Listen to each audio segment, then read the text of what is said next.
Alam mo ang unang tanong sa akin, attorney, ano bang grupo ito? Sabi ko, ito ay isang federasyon, asosasyon ng mga manggagawa dito sa atin. Eh bakit pa may mga maiisog yan? Sabi ko,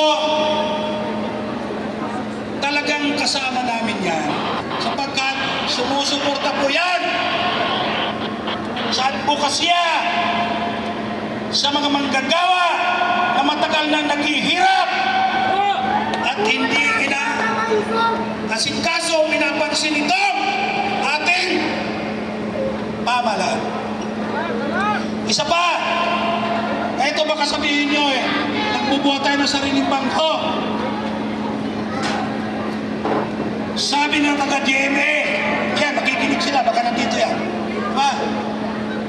Sa dami ko ng kinukuber na Mayo 1, araw manggagawa, dito lang ako nakakita ng ganito karami at ganito kaorganisado.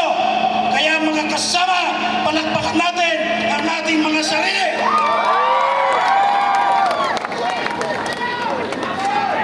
Yan po ay patunay na pag nagkakaisa ang manggagawa at ibang mamamayan, lalakas po tayo. Lalakas po tayo. Kaya, isang tanong pa. Dito na-interview rin ako. Tinanong din ako doon. Bakit ba kayo pupunta sa Malacanang? Hindi nyo ba alam na may nakaharang na roon? Ayan, may nakaharang. Akala mo lulusobin ng armado. Tayo po ay matahimik na mamamayan. Ang gusto lang natin, ipaabot sa palasyo ng Malacanang, sa administrasyon, ang karaingan ng mga manggagawa. Kako, sabi ba, hindi ba? May maisip kayong kasama dyan? Hindi ba yan ang nanggulo nung nakaraang rally? Sabi ko, hindi po. Kasama po ako doon. Wala pong nanggugulo maisog! Matahimik tayo! Kung totoo po ang sinasabi ng administrasyon na nanggugulo maisog, dapat hinuli na nila at pinurusahan na. Pero isang taon na, hanggang ngayon, wala pong maituro na nanggulo na nanggagaling sa maisog. Kaya sabi ko, kami po ay matahimik. At bakit naman pupunta kayo sa Malacanang? Diba? May harang nga, pupunta kayo ron. May barikada. Sabi ko, kikita niyo yung barikada. May 1 kilometro ba yan? Galing sa Malacanang. May nabibidyo sa likod eh. Ako, hindi pa nung matanda. Sanay ko sa rally. Nagumpisa ako mag-rally. Walang ganitong klaseng barikada rito. Ang barikada nandoon sa Mindiola. Kauna-una ang pagkakataon na inaharang tayo itong gobyerno ito. Ang ibig sabihin, mga kasama, takot na itong administrasyon ito sa mga mamamayan at lalong-lalo na sa mga manggagawa. Ganyan, mga kasama.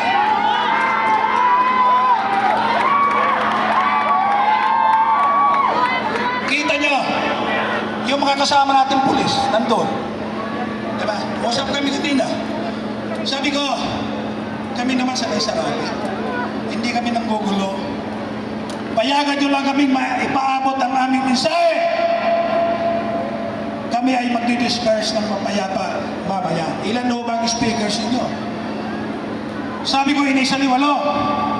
Pero kako, nung makita na marami itong nagrarally, may mga tumatawag sa organizers namin. Baka raw, gusto pumunta rito at magsalita rin. Alam mo, sabi ko, hindi na namin pinayagan. Sapagkat malamang sa malamang, yung oras na nandito tayo, kulang yan para sa mga manggagawa. Kaya tayo na lang magsasalita. Kasama natin yung mga taga-Maiso.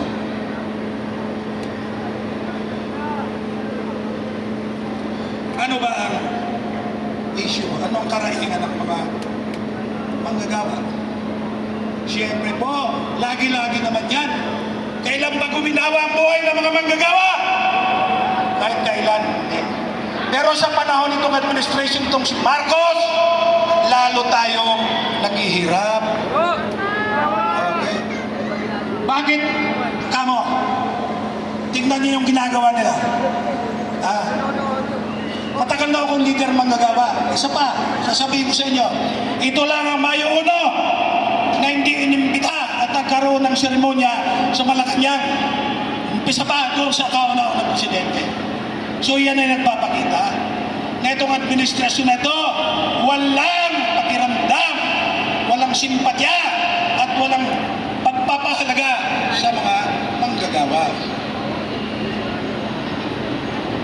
Bakit sa Malacanang kayo magsasalita? Kaya para makahabot sa kanila. Ayan mo sasabihin nito. Sabi ng mga kaibigan natin tulos dito. Sabi ko, yung sasabihin naman namin dito, hindi na bago. Pero ipapaliwanag lang namin sa inyo. Diba? Sapagkat yung paghihirap ng mga manggagawa at mamamayan, tuloy-tuloy na paghihirap, lalo sa panahon nito, ang pangunahing dahilan yan, mga kasama, ay ang pagtaas ng bilihin, inflation. Pero anong ginagawa ng gobyerno? Tumaas yung langis. Lahat tayo ay apektado. Bakit ba? Tumataas ang langis kahit na dati naman hindi tumataas doon sa pinanggagalingan. Sapagkat alam nyo mga kasama, tumataas at lalong mataas ang langis sa Pilipinas, ikumpara mo sa ibang bansa dahil ang halos kalahati ng presyong binibili yung langis, yan o ay buwis na kinukulikta ng gobyerno. Diba? So maliwanag, imbis na tulungan tayo ng gobyerno, lalo tayong pinahihirapan. Bakit kamo? Ito. Di ba naintindihan niyo? Ano yung mga buwis sa langis? May tinatawag na excise tax. Pinapataw sa presyo ng langis yan. Fix po yun. Yun ay diretsong mapupunta sa gobyerno. Ang masaklap dyan, yung, alam niyo naman siguro, value added tax. Bakit kamo? Ang value added tax, ang ibig sabihin, pinapatawan ng buwis lahat ng, hindi lang magagawa, lahat ng mamamayan na nagkukonsumo. Pero, bakit hindi binababa o binabawi ng gobyerno ang value added tax? Sapagkat, tingnan nyo mga kasama, ang value added tax,